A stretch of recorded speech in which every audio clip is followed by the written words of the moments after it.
Vice Chairperson Lopez, we're ready to begin when you are.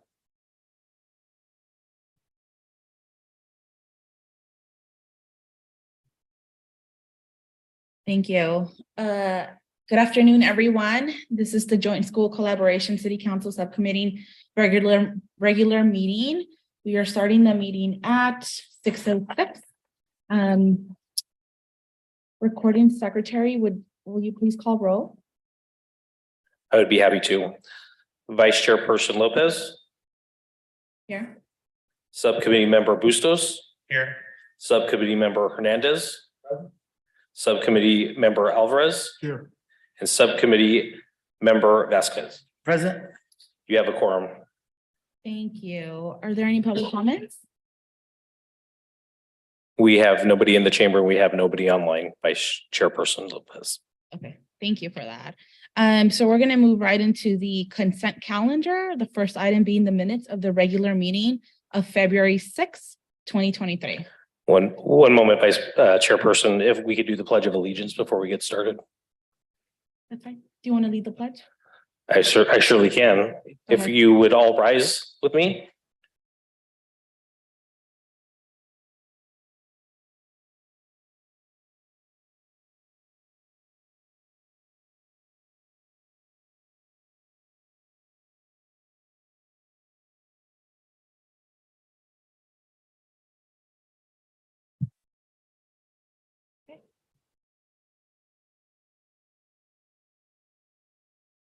We can now go to consent calendar items, Vice Chairperson.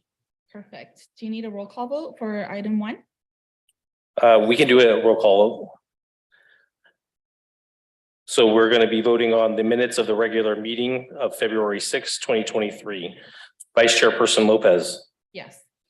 Subcommittee Member Bustos, Yes. Subcommittee Member Hernandez, Yes. Subcommittee Member Alvarez, Yes. and Subcommittee Member Vasquez. I abstained. I wasn't here. That's fine. Duly noted. We have an abstention. Motion passes 4-0 with 1 abstention from Subcommittee Member Vasquez. Thank you, recording secretary. Of course. Okay, we can move, that's the end of the consent calendar, correct?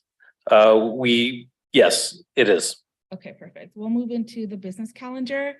Item number 3 is city increase SAY employment program in the summer to support SAUSC internship through CTE. Will the person who added this agenda item please lead the discussion? I brought this up because I am a teacher in SAUSD. I love my job. Thank you guys. And I'm part of a business academy. So one of the 6 academies at Valley High School that are CT based. And one of the things we need is internships, but to be focused on the work that we do within our academy. And I was hoping it's very hard for us to get, it's the most important thing, not the most important thing, but one of the basic key elements we need is for internships. So how can we help this? How can Santa Ana, the city of Santa Ana, help the school district through the CTE and get more kids the internships they need throughout that summer program? If we could increase the number through the city helping out, paying the hourly, and we do our part, and it's just a connection to CTE. And can you explain what CTE is? Oh, it's career technical education. So we have not every high school has academies, but they do have classes for career technical education.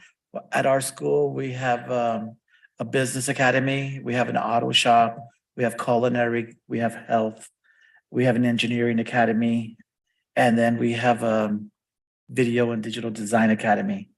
So those are career, getting kids prepared for careers. So we're a college and career prep district, and having those programs allows our kids to get trained, and what they need is experience, which I'm hoping this would provide specifically into their area of expertise or they were taught. Any other members would like to speak on item 3? Just wanted to support the item. I think that this is a great avenue for students to gain access to this trade, so fully supportive. I just want to mention that in addition to what Councilmember Vasquez mentioned, we also have academies at other schools. So for example, at Century High School, we have the Teach Academy to prepare those that want to go into teaching. We have the Trades Academy at Century. At Centennial High School, we have a Film Academy. We have the Legal Academy. And we also have a health academy of various different schools. I think that it would be beneficial both to the school district and to the city for us to explore ways that we can work together on this issue. Any other member? Thank you, Councilmember Vasquez, for bringing this item forward. I guess the only question that I have is surrounding, we have a wide variety of CT programs. So I'm curious to hear if there are any specific ones that you're hoping that, if this does, eventually move forward, if there's any specific area or focus for some of these programs, since we have a wide variety of them, or is it open, like all of them? As many as possible, and to spread the love to as many schools. I know I'm from Valley High School and I'm a business academy, but this experience and this kind of opportunity for our kids to work within the city and their field of expertise, not just plug them into a job. So being able to give them that kind of a job in which something they're already trained in would be great. So I know we have academies beyond the 6 at Valley High School. So I would want it to spread around to anybody who's open to be part of their academy experience. Thank you. Any staff member want to add anything to that? How the current SAY program works or doesn't work with the school district? Thoughts on the CTE incorporation? I can't really speak to specifics. What I can do is provide our staff member liaison who oversees the state program, and perhaps Sandy Barba in the workforce development agency. She can maybe have a conversation about how we can get the Santa Ana Unified School District identified as locations for the state program. I think that would probably be the first thing, if we haven't already done so already, is for each of those locations that were listed to have them apply as actual work sites. Even though we're talking about internships, I think that also applies as well too. So I have a note in here to have Sandy reach out and provide a little bit more information. Okay, perfect. And do you know off the top of your head, if any of the SAY applicants are placed within the city? Yes, part of what, at least in the Parks and Recreation side, and I think the library as well, we fill out applications to be work sites over the course of the summer. So once you put in that application to be a work site, as individuals come through, I think that there's even a job fair that's taking place at the district in the next couple of days or so. They'll identify which areas they would like to go and in terms of work site and everything. And then Sandy and her team basically funnel those individuals to the work site managers. It could be our supervisors in Parks and Recreation. I'm not sure about the library, but we basically identify, how many individuals we're looking for assistance. And then we have a conversation with them after they've gone through all of their paperwork and everything. Okay. And when do you think we'll hear back from the coordinator of SAY? I can reach out to her tomorrow and just let her notify her that members of this committee would like to have a conversation. I was going to start with subcommittee member Vasquez and keep it there because he brought up the motion. I can also share if you would like to be involved with Councilmember Hernandez or any of the subcommittee members.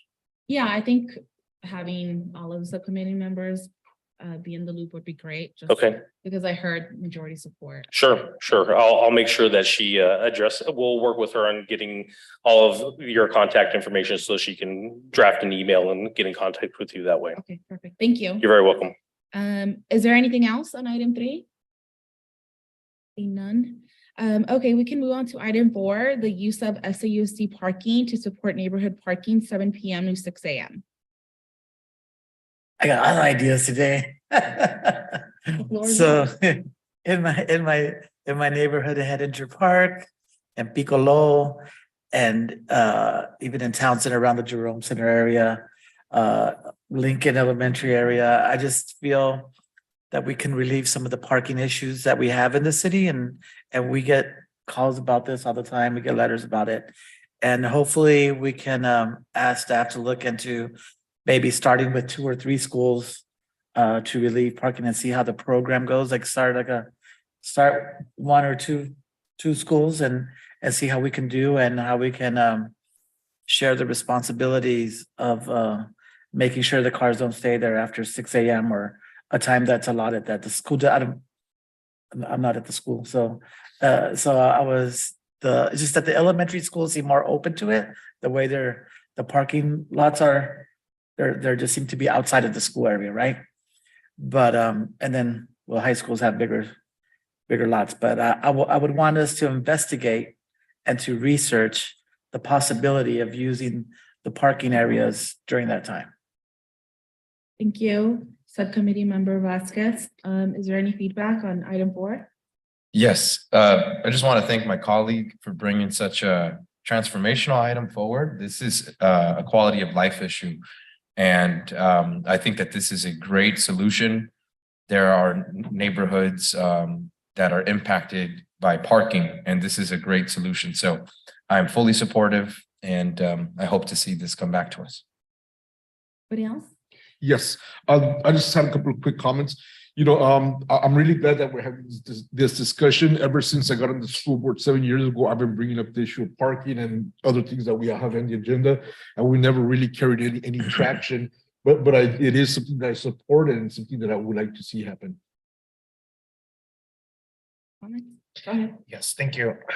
Generally, I'm very supportive of this item. I just have questions, I guess, surrounding, what kind of study or work the city has done, if any, concerning like the need of neighborhood parking in different communities, right? I think that there are definitely some communities that need, need more access to neighborhood parking than others. And so I'm curious to know if there's already any data that the city has collected, or if the city's in progress of doing that. Nabil, do you want to?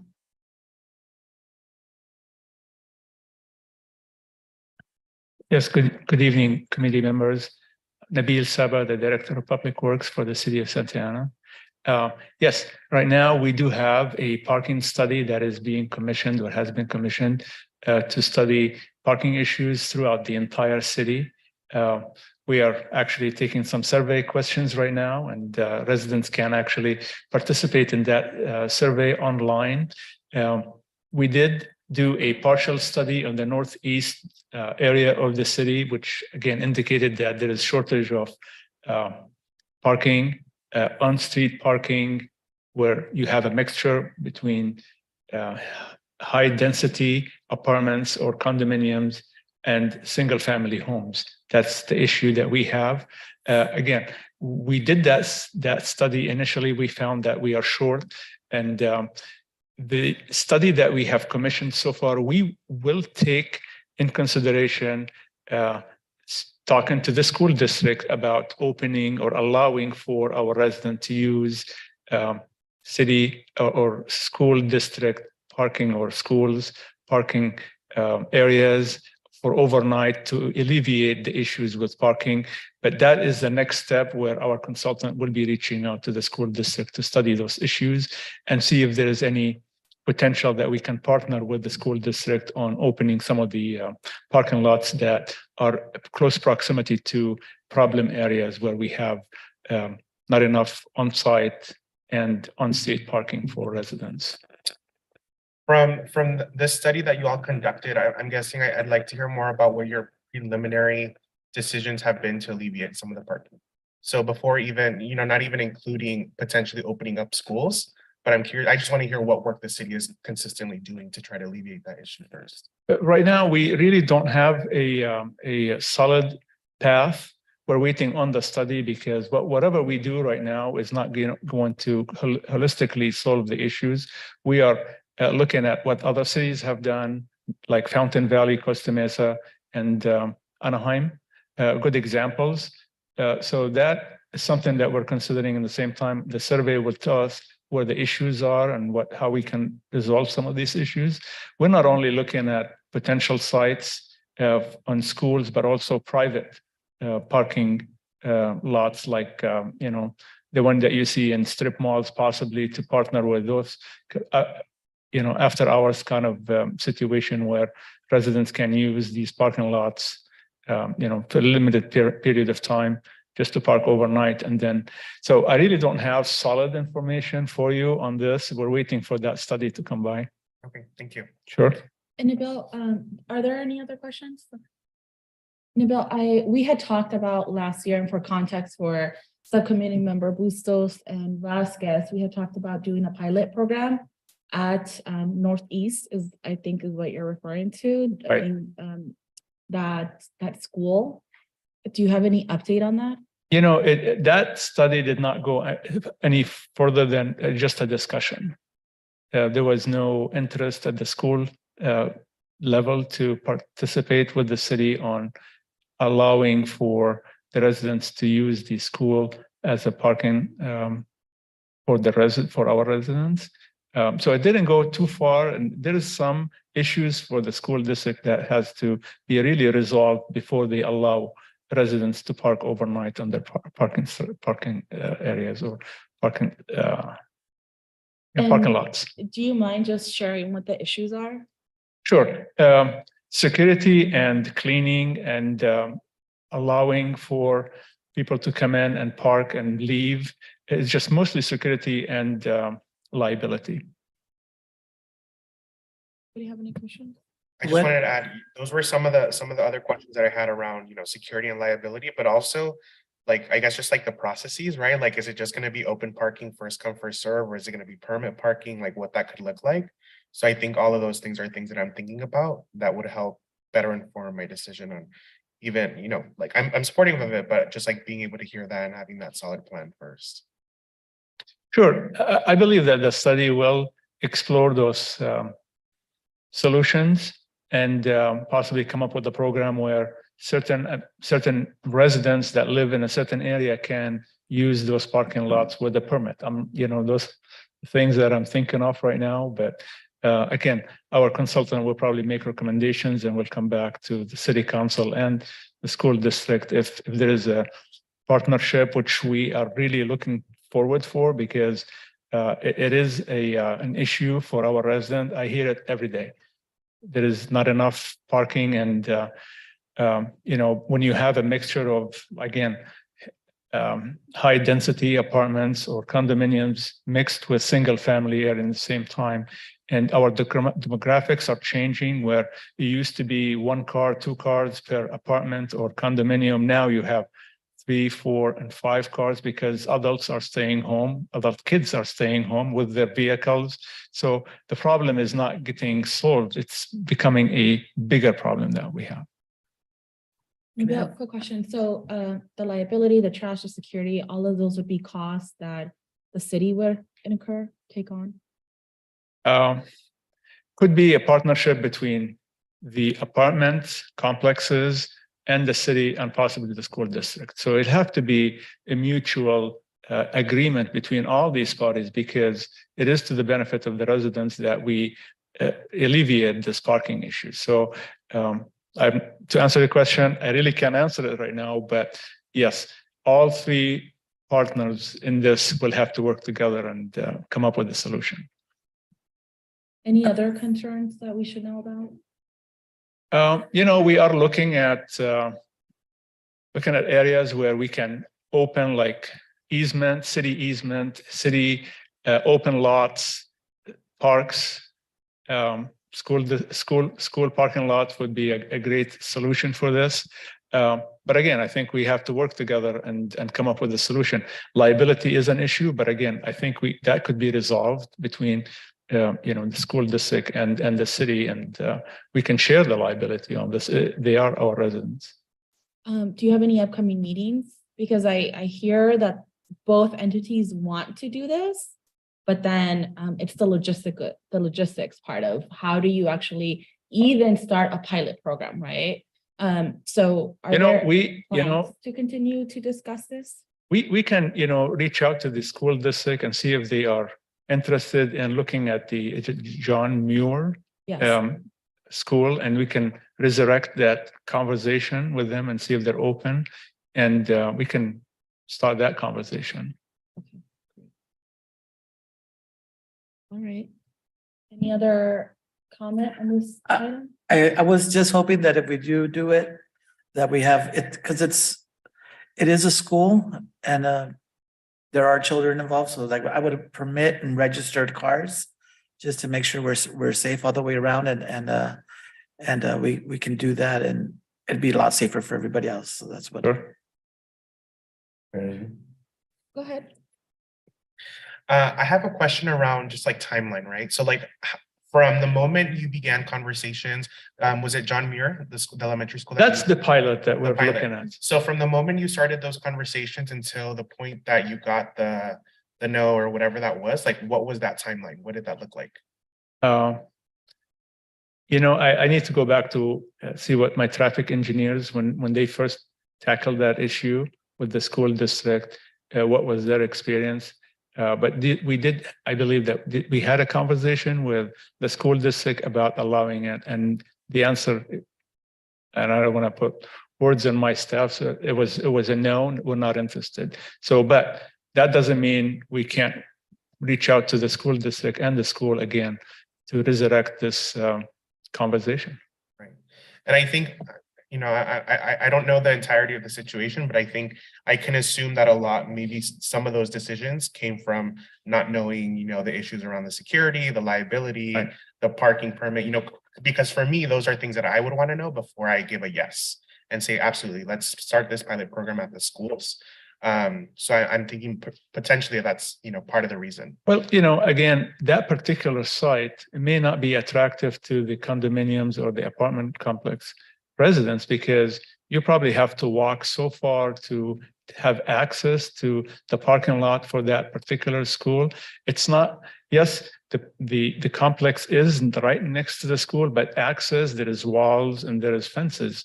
So those kind of things that we need to open a fence or a wall and provide access, which security becomes an issue for the school when you do these kind of things. So, you know, the school needs to work, we need to work together and come up with a good solution there. Okay. Any other comments? Just a quick comment.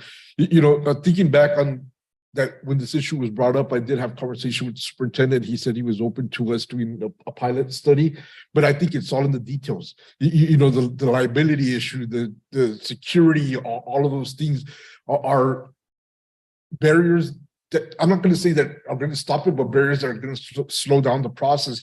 You know, up in Oakland Unified School District, you know, they have joint use agreements for parking lots. And there's also other school districts up north that have already worked these things out. I'll check with my colleague up in Oakland to see how it is that they overcame these barriers. There is a solution. We just have to make an effort to find the solution. I completely agree with you. I agree, subcommittee members. I hope that you'll take the information you heard today and speak to your respective staff and body so that we can really move this along, because we can talk about logistics all we want, and there are real concerns about, you know, security, lighting, trash, all that.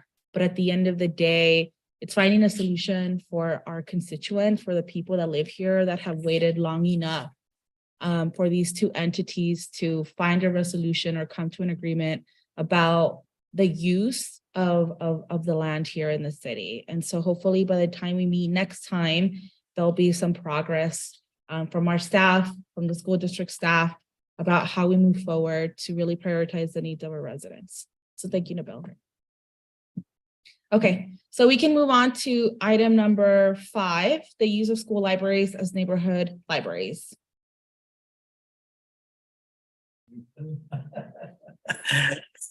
So I am in support of more libraries in Santa Ana, and we have done this before. It's been done, and I worked at Century High School, and we had a librarian at Century. You guys have an amazing librarian at St. Angie. She does a great work, and she made it work, and it was always packed. And then during that time I moved over to Valley High School, and they had a program there, and the teacher was doing a literacy or a book club with parents. to teach them the other parts of literacy so they can have conversations just with thematic ideas of literacy. And it was a great program to have within the library that the city of Santa Ana was presenting. So I'm all for the working with the school district to have open more libraries, and it is limited as opposed to like having a full public library. But this was great. The libraries brought in books for kids for ages that are more diverse than just high school, because they were at high school. So it is something that we need. We are short of libraries in Santa Ana. This is one way to expand it. We have great services. I just met with Director Sternberg, and he's if you ever have a chance to meet, and every student should know what our Santa Ana libraries offer, because he does a great job, and he's brought so much enthusiasm, but like services to our city. So including having libraries at schools, like our kids should know the work that's being done at our Santa Ana libraries, because they're amazing. Any other comments? I'm supportive of this item. I think that this is a great idea, and it's a fantastic way to bring education and literacy closer to home. We have an amazing library that is extremely innovative. And I think that having the neighborhood libraries and having perhaps the same approach that our library has had, utilizing perhaps school libraries as locations where there can also be programming provided, variety of different activities for youth around literature and perhaps writing.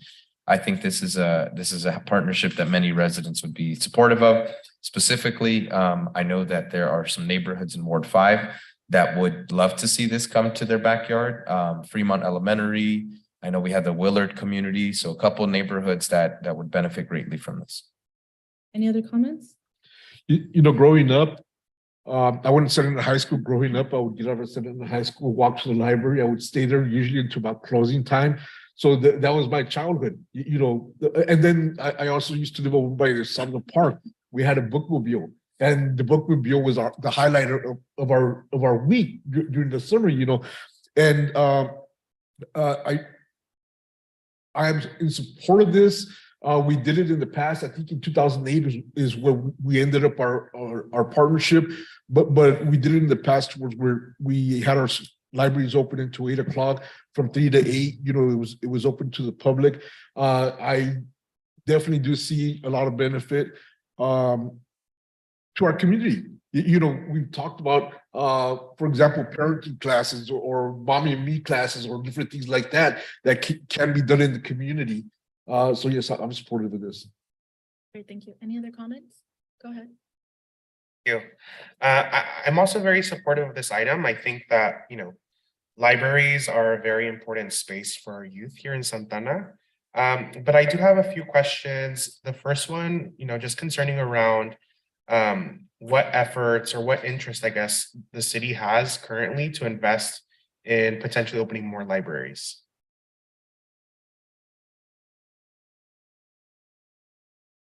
Good evening, committee members. Brian Sternberg, Santa Ana Public Library, Library Services Agency.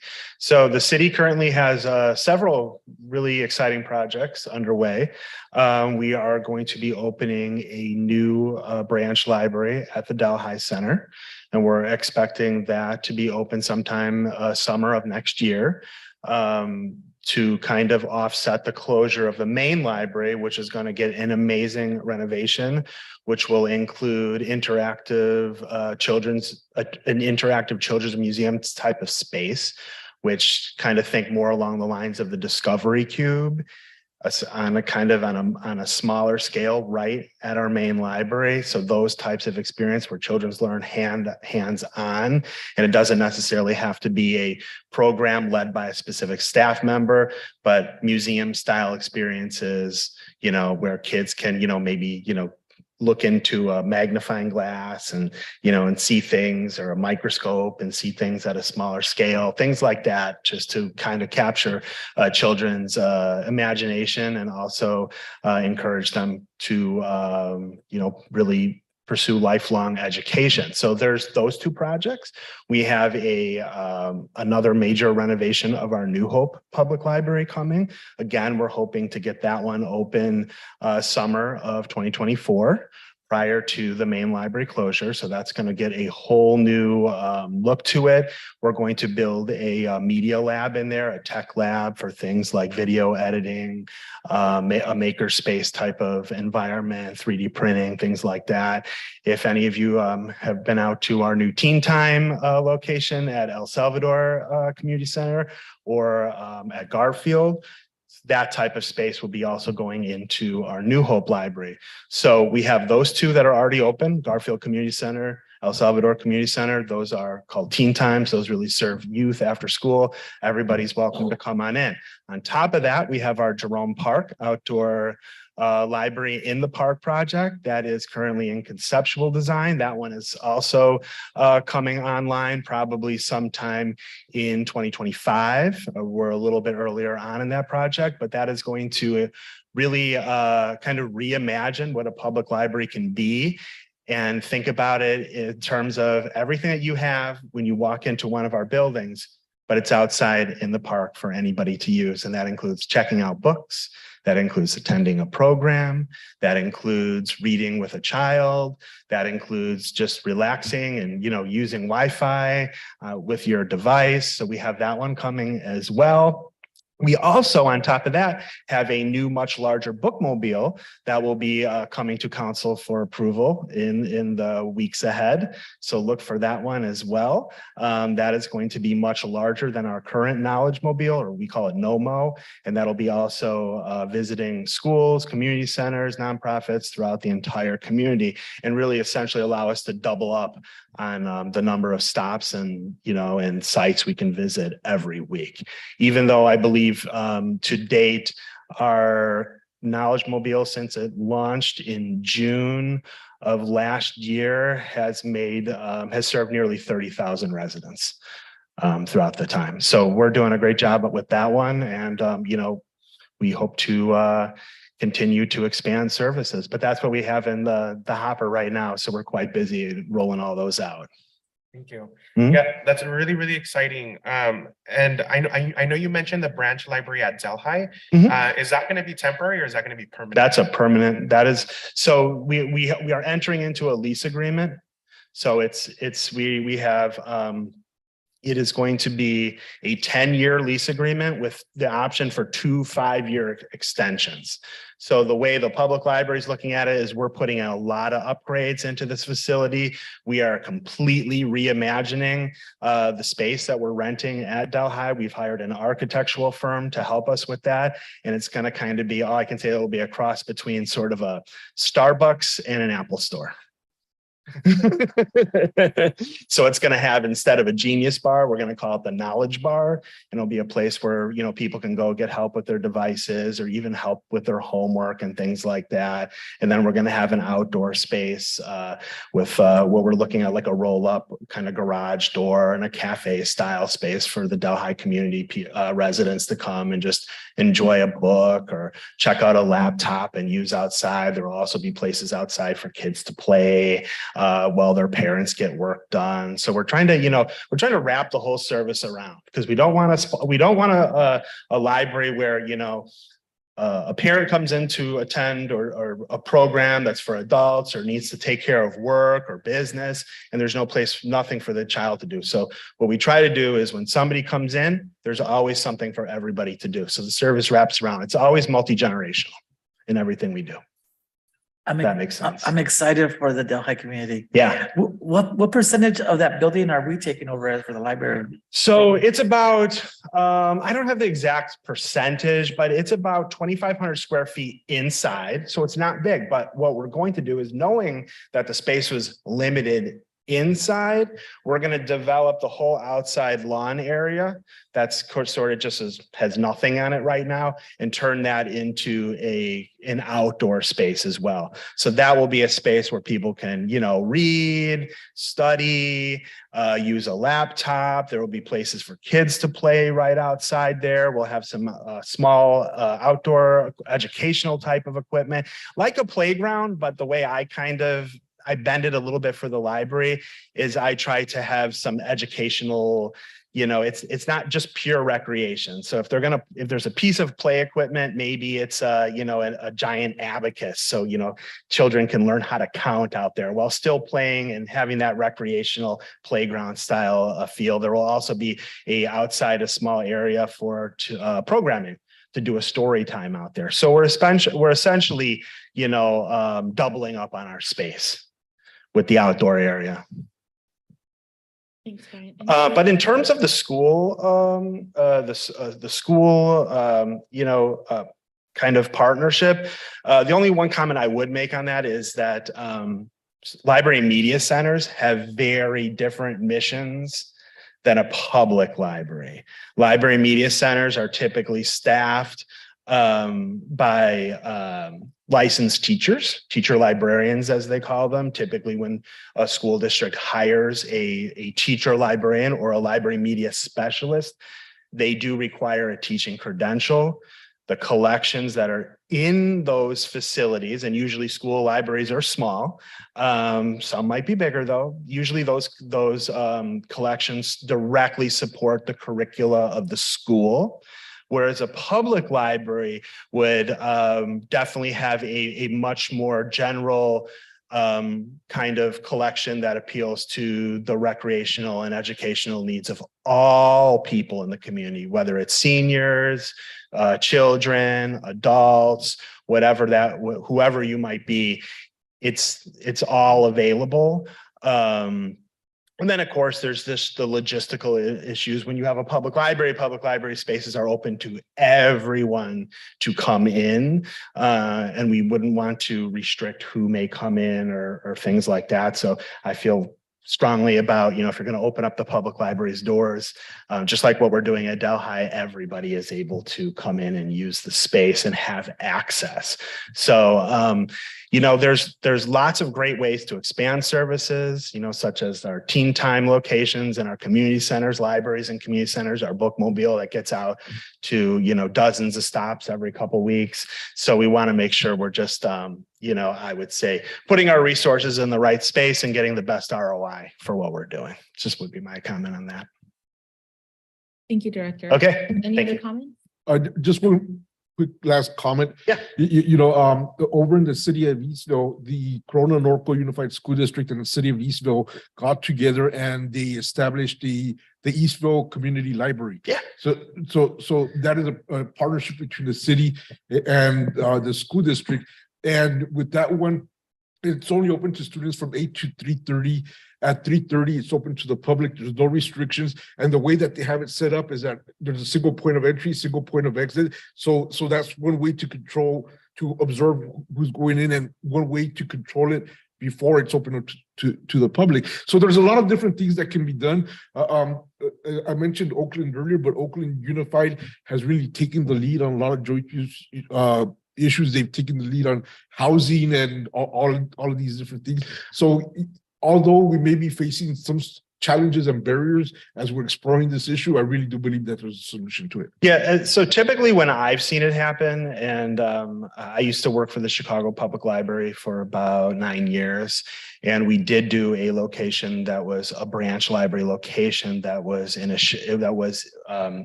at a school. However, the school was built and designed, so the library, although it was attached to the school, much like what we're doing at the Delhi Center, it functioned as an independent entity, and that was really a great way of going about it. So it had its own entrance, its own exit. It had doors that were closed off from the school. Of course, after school, the kids certainly could come over. So you benefit from being right on the location and having all the students right there. But it was also it wasn't mixed and intermingled with an LMC, which has a very, very different type of approach. And it's much more instructional as opposed to a public library, which is definitely instructional. And I want to say really specific to the curricula, whether it's a K through 8 or a 9 through 12. So it was kind of a support for the library media center that they also had that school, but kids could come after school during after school hours, do their homework, attend programs, things like that. So I have definitely seen it. Yes, there is precedent. They're usually, the way I've seen it is kind of, they're designed to be sort of their own independent operating spaces, but right there at the school. That works for sure. Other Any other comments, questions? Yeah, I just wanted to make a closing comment so as to inform residents in Ward 5. The schools that are closest to them are Willard, Woodrow, Wilson Elementary, Fremont Elementary, Carver, Monte Vista, Lincoln, and Lydia Romero Cruz. So here in Ward 5, we are very supportive to see this, and we hope that this becomes a reality in the near future. Thank you, guys. Thank you, subcommittee member. Any other comments or questions? I guess I just want to take the liberty of saying, because again, this is an item that we've discussed in the past, if I'm not mistaken. And so I want to understand clearly what the path forward is, not just from our staff, because I think we're very committed to continuing to expand our network of libraries. We understand very well we don't have enough. And so I think the partnership, that's where the partnership comes into play, because schools are, these trusted community hubs in our neighborhoods. And so how do we get past the logistics of, I think safety is very important. Is there a site do you all have in mind, kind of to what Director Sternberg was talking about, that models something like a library is next door and it can close off the school? Is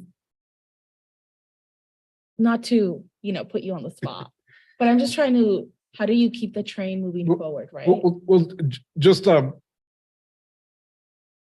going along those lines, we do have declining enrollment within our school district. When I first got on the board, we had 52,000 students. Right now, we're down about 40,000 students. Our demographers are stating that we might go down to 35,000 students. And we're finding other uses for our facilities. I don't have anything in mind right now. I don't know if we have anything available at this point. But for example, the school, Ellinger and Bristol, we turned it into Robert Richardson Registration Center. Rosa Walker Elementary, because of the declining enrollment, we ended up closing Walker Elementary, transferred the students over to Roosevelt. So Walker Elementary, we converted it into staff development offices, and we also have a limited number of students from the Advanced Learning Academy that are housed there. So as we're looking at the issue of declining enrollment, I think that we're also interested in looking what would be the best benefit to our community. How can we best utilize our resources to help our community? Thank you, subcommittee member. And declining enrollment is not an issue specific to SAUSD district. It's a conversation that is happening throughout the state, throughout the nation for various reasons. I guess with one of the asks that I have for my colleagues is, can we leave one of these issues so you can take to the board? Because I think what we're hearing or understanding and learning is that we can task these things to our staff, but so much gets lost or can get lost in translation or meeting to meeting. And so we're going to do, I think we're committed to doing our part. And so can the board have a conversation about some of these issues, so we know what we can move forward with and what there is no resolve for? Yes. Okay, perfect. Thank you.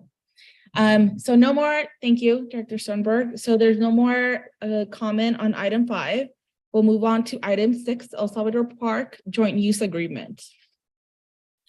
Thank you. This is an item that I brought forward. Last year, we had the Chicano Heritage Festival, and it was attended by thousands of residents within our city. And this was an event that was celebrating and acknowledging and commemorating the contributions of Chicano people across the state of California. And we had reached out to our school district in hopes to utilize the rooftop to provide programming. And we didn't have an agreement in place to be able to do so.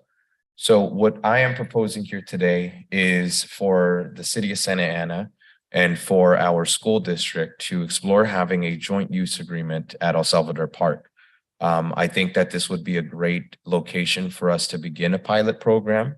And here's a couple of reasons as to why.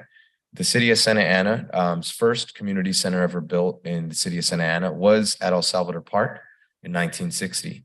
The Fremont Elementary School was formerly located off of Civic Center and Ray. It was an intersegregated school.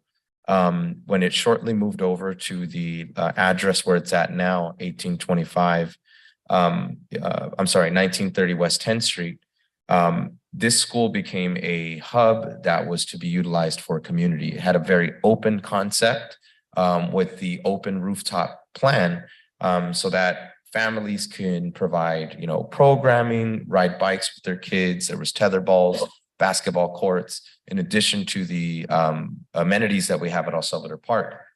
So I think a good use of this location is for city and our school board to come together. I think some areas where we can offer a benefit to Santa Ana Unified is for Santa Ana Unified School District staff to utilize our park for recess, for evacuation drills, and for any special events that Santa Ana Unified looks to have at El Salvador Park. I think that this would be a great way for us to utilize that. To assist with the administrative functions of the school, I think that perhaps offsetting some of the parking issues that I'm sure staff have there, utilizing El Salvador Park Community Center could certainly help with the parking issues. The city of Santa Ana owns El Salvador Park land. So areas where we can benefit from this relationship is utilizing the city utilizing the rooftop or the hard courts for organized programming on weekends. So I think a good way for us to utilize this is having community organizations like Santa Ana Active Streets come in. Utilizing the hard tops can be a great location for children and families to learn how to safely, ride bikes. It is gated and it's fenced in. So any little one, let's say 3 years old to 6 years old, it's very different from learning how to ride a bike on a sidewalk or a street.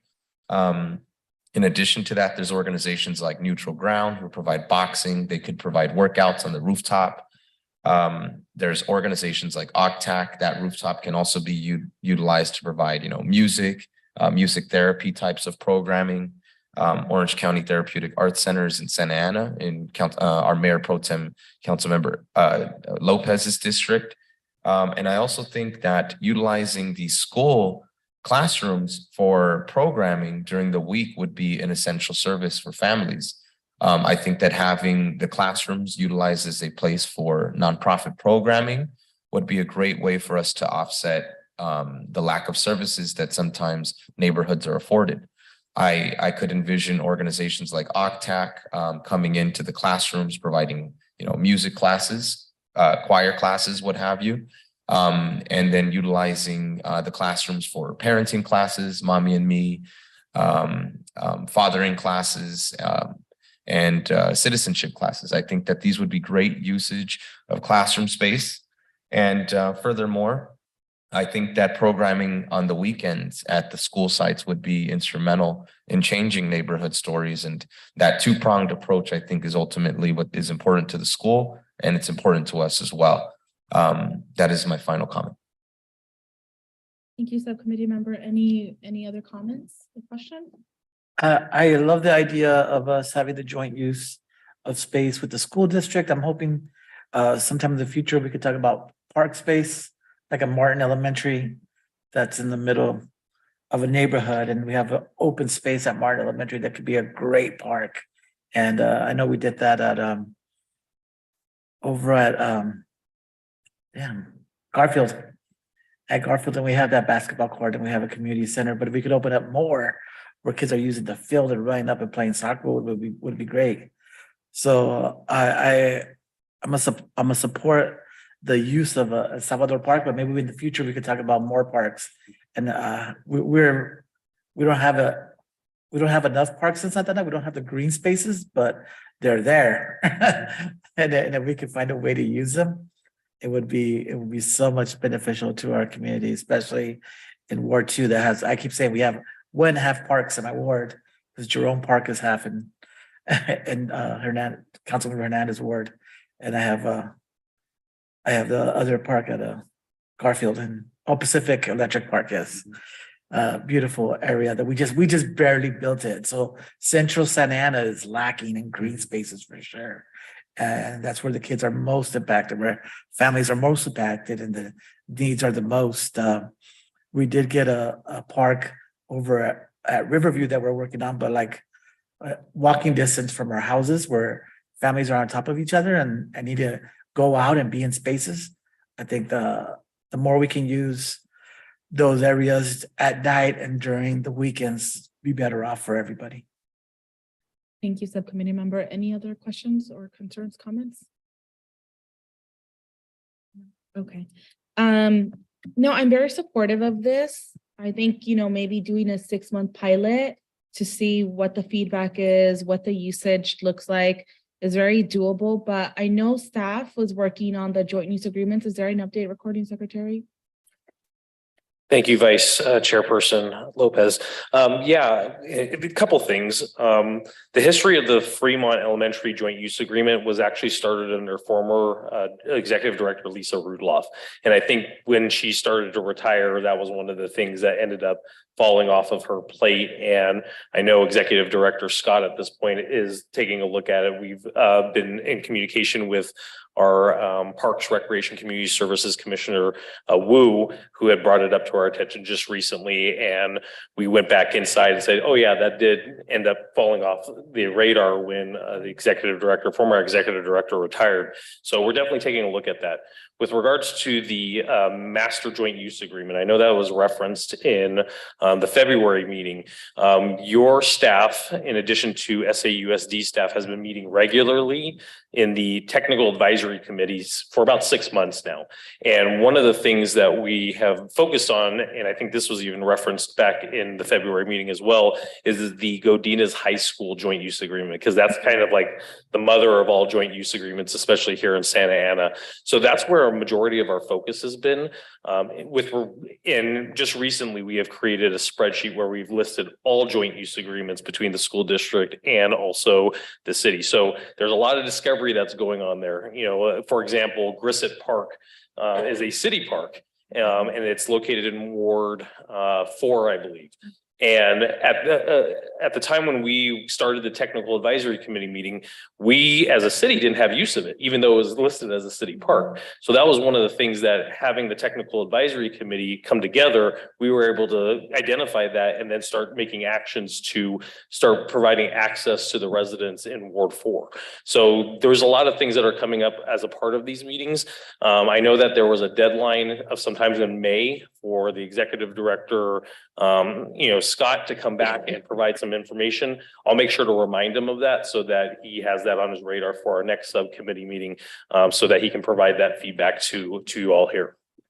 Okay, thank you. So the master use agreement is going to come back to this body for an update and hopefully some sort of a road for us to move forward with our respective bodies.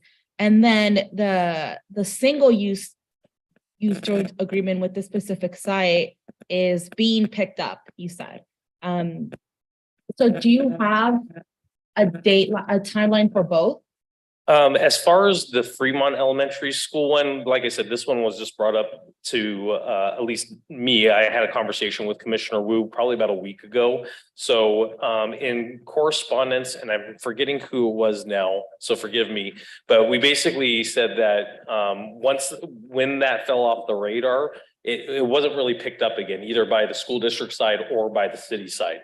So we basically told Commissioner Wu, if the principal of Fremont Elementary is interested in going back and discovering that joint use agreement, we'd be open to it. I think at the time when the joint use agreement was discussed, it was about the parking lot that is on the west side of El Salvador Park. And essentially us opening it up to the teachers and staff there as they were coming back from the pandemic and, them identifying that they needed more additional parking space. And things have worked out. We really haven't had any issues to where they're not getting that additional parking space. So it's almost like a verbal agreement between us and the school district at this point, but hearing subcommittee member Hernandez and some of his wishes, we can certainly engage the principal and start having those discussions and, figure out what we have as far as a path forward and everything like that. I mean, it's really great to hear that there's something already that's happening that has not resulted in any issues, right? Like some of the issues that we talked about earlier. So there's a model there. I think we can follow it. We don't have to necessarily recreate the wheel with respect to the processes that both of our agencies want to have in place, of course. So that's good to hear. Did you have, go ahead. Since we're here, I wanted to talk about an MOU that we have with Angels Park that belongs to SAUSD, but we run it as a city park. And I think we traded it off for tennis courts in Santa Ana, and that's since expired. Are we working on like a 5-year renewing it for 5 years and then talking about it, or how's that going? What's the word on that? Thank you for that question. Actually, Executive Director Scott and I believe Orrin Williams from SAUSD have a meeting tomorrow at 8:30 a.m. to discuss Angels Park and the Nilma Chandra Tennis Center. The current extension is planned for the end of next year, December 31st, 2024. So it's like an 18-month extension to the original agreement. And the hope is that we would get a handle on this master joint use agreement so that we can cover all maintenance, all facilities, and all the other things that would fall under that master joint use agreement. So I think that there's going to be some progress with regards to Angels and Nilma Chandra tomorrow between those two gentlemen. So we should be able to have an update for you at our next subcommittee meeting. Thank you. You're welcome. Any other questions, comments? No? Yes, I have. Go ahead. Thank you. Tim, if you needed information for this principal from Fremont, do you guys have it, or would you need me to help you with that? I'm sure we do have it. I mean, I think at this point, because both you and Commissioner Wu have brought it up, it kind of elevates on our priority level to at least engage in the conversation. One of the things that we're trying to balance out, and I think it was referenced maybe earlier on with McFadden Institute.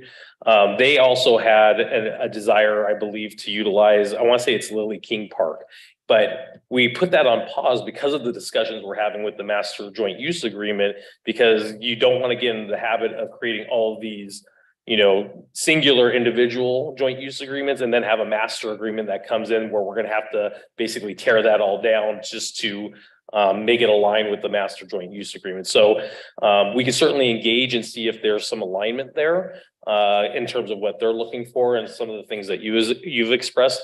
It's a matter of timing. So we'll certainly take that into consideration as we're, evaluating how far along we're moving with the master joint use agreement, and then also the timing for the individual joint use agreement with Fremont Elementary School. Thank you, Tim.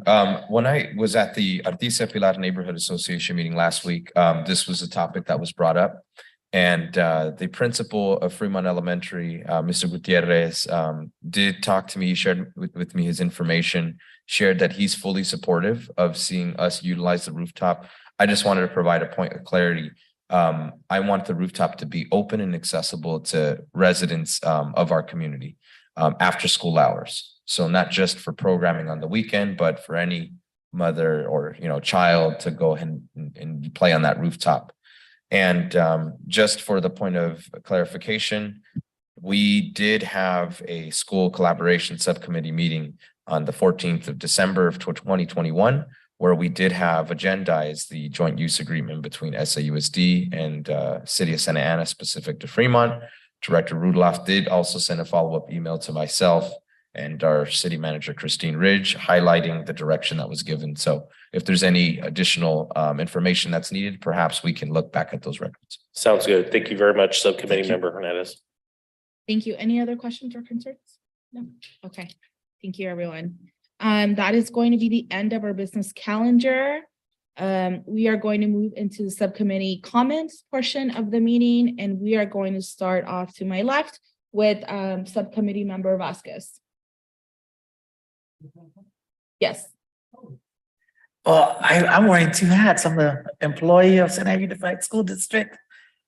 Council member Santa Ana, I love it. I love working with the school. It was so much it has to offer, and I hope we can balance what we offer to the community together and work hand in hand and make sure we support each other and as much as we can.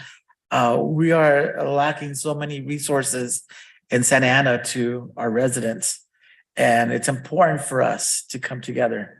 It's important to to increase our efforts, and it can only be done when we're together. So I really appreciate you all coming and having this meeting. I hope that there is follow through and the words get back to our city manager and to the superintendent as well. What was talked about today. So I'm hoping this moves, and it's just not conversation, but I know as Mayor Pro Tem Lopez kept saying, where are we going next? How does it get going? So I'm with her on that. Thank you. Thank you, Subcommittee Member Vasquez. Subcommittee Member Hernandez. Yes, thank you. It was a pleasure to see the discussions that we had happen at the dais here today.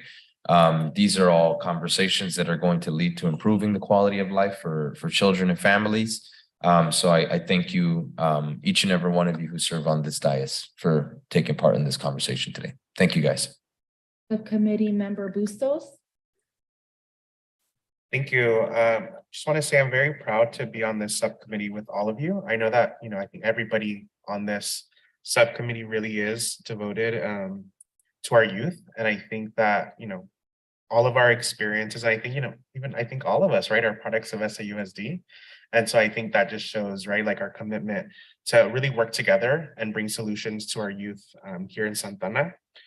I guess just from a process standpoint, because it wasn't on the agenda this committee meeting, and I hope that it's on the agenda next committee meeting, just to make sure that we're following procedures and standpoints, which I don't know what that looks like, but the nomination and election of a chairperson and vice chairperson, if we can add that, make sure we add that to the next agenda, I think that'd be great. Just as we move forward and folks are moving in and out of this committee, I think it's important that we have a process that we're following. Thank you. Thank you, Subcommittee Member. Subcommittee Member Alvarez. I just wanted to mention that I'm really optimistic. I think that with the city and the school district working together, there are so many great things that we can accomplish. We've done it in the past, like as I mentioned up into 2008, we've worked together in the libraries. So I think that we need to continue with that dialogue. One of the things that our superintendent said at, I think last meeting or 2 meetings ago, he said that as we're looking at these things, we might have the funds available, but we don't have the manpower. And that's one of the ways that we can work together. Nationwide, there's a big movement towards early literacy, take transitional kindergarten to 3rd grade. And because of all the funds that are available for that specific age group, I think that there's a lot of things that we can do working together. You guys are doing, I believe, preschool. You guys, there's been conversation about bombing B classes and all of those things. And I think that those are things that we can work on together. I think I might have mentioned it before, but the County of Orange Social Services Agency, they publish a yearly report, The Conditions of Children in Orange County. And I've been taking a deep dive into that to see how it is that we can work together.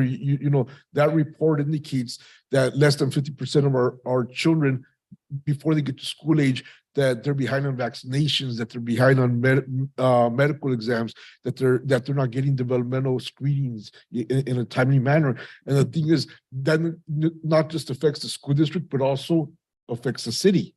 And in the long term, it's going to affect the city because of the economic impact that it's going to have when these kids graduate. And I think that we can do a lot of great things together, and I think that we're on the right path.